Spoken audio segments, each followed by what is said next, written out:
चेचक एक संक्रामक बीमारी है जो वेरिसेला जोस्टर वायरस के कारण होती है। अब चलिए बात करते हैं कि इसके कौन-कौन से लक्षण दिखाई देते हैं।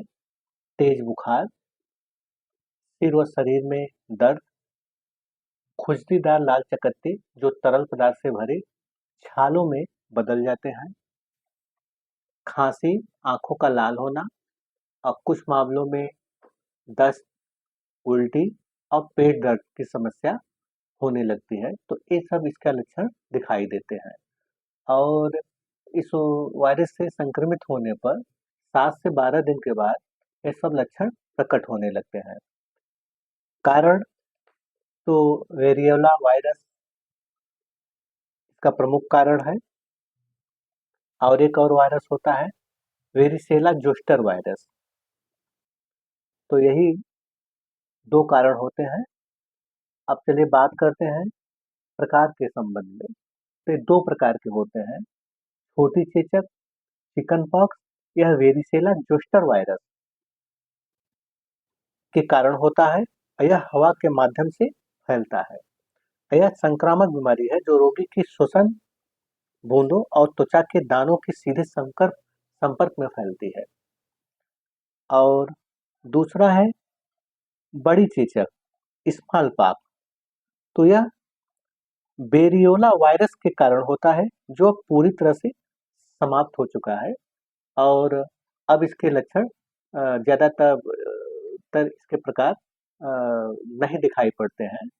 यह मामला बहुत ही कम ही दिखाई पड़ता है। इसमें भी 2 टाइप होते हैं। पहला है वेरिएला मेजर जो अधिक गंभीर होता है और दूसरा होता है वेरिएला माइनर जो कम घातक होता है।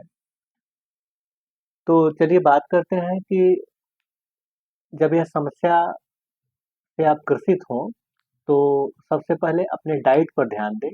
तो डाइट के लिए आपको करना क्या है कि ऐसे लोगों को जो सुपाच्य भोजन जैसे फलों का सेवन सुबह के वक्त, सेब, पपीता, संतरा, नारियल पानी और कम से कम दिन में 1 से 2 बार डिहाइड्रेशन से बचने के लिए नींबू पानी का भी सेवन कर सकते हैं।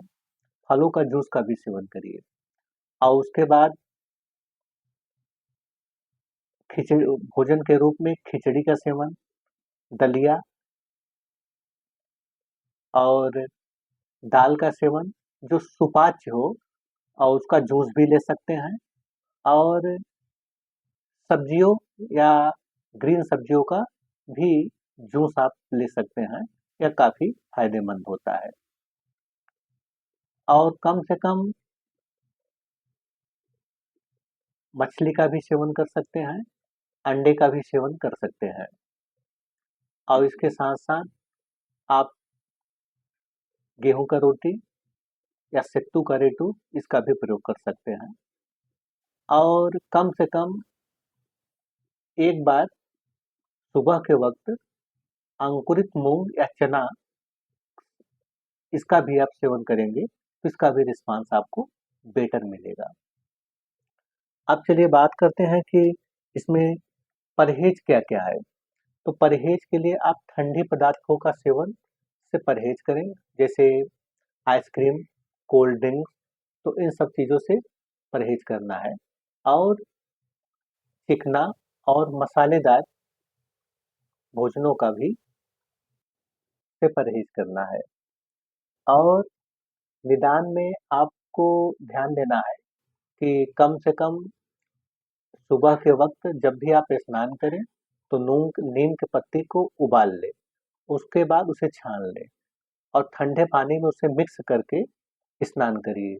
तो उससे आपका जो खुजली है, जलन है, यह शांत होता है और कम से कम सुबह-शाम कैलामाइन लोशन भी लगाने से बेहतर रिस्पॉन्स मिलता है और कोशिश करें कि ज़्यादा से ज़्यादा बेड रेस्ट करें क्योंकि ज़्यादा हवा के संपर्क में आने से या घूमने-टहलने से इसके वायरस थोड़ा सक्रिय होते हैं, तो थोड़ा-सा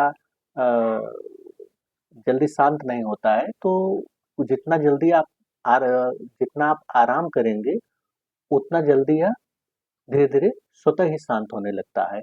यदि कुछ मामलों में वैसे तो गंभीर रूप बहुत ही कम ही लेता है। अगर कुछ मामलों में अगर इतने से अगर आराम मिल जाए तो ठीक है। अगर इसके बाद भी अगर यह सब लक्षण बराबर बना हुआ है, तब तुरंत अपने डॉक्टर से संपर्क करें।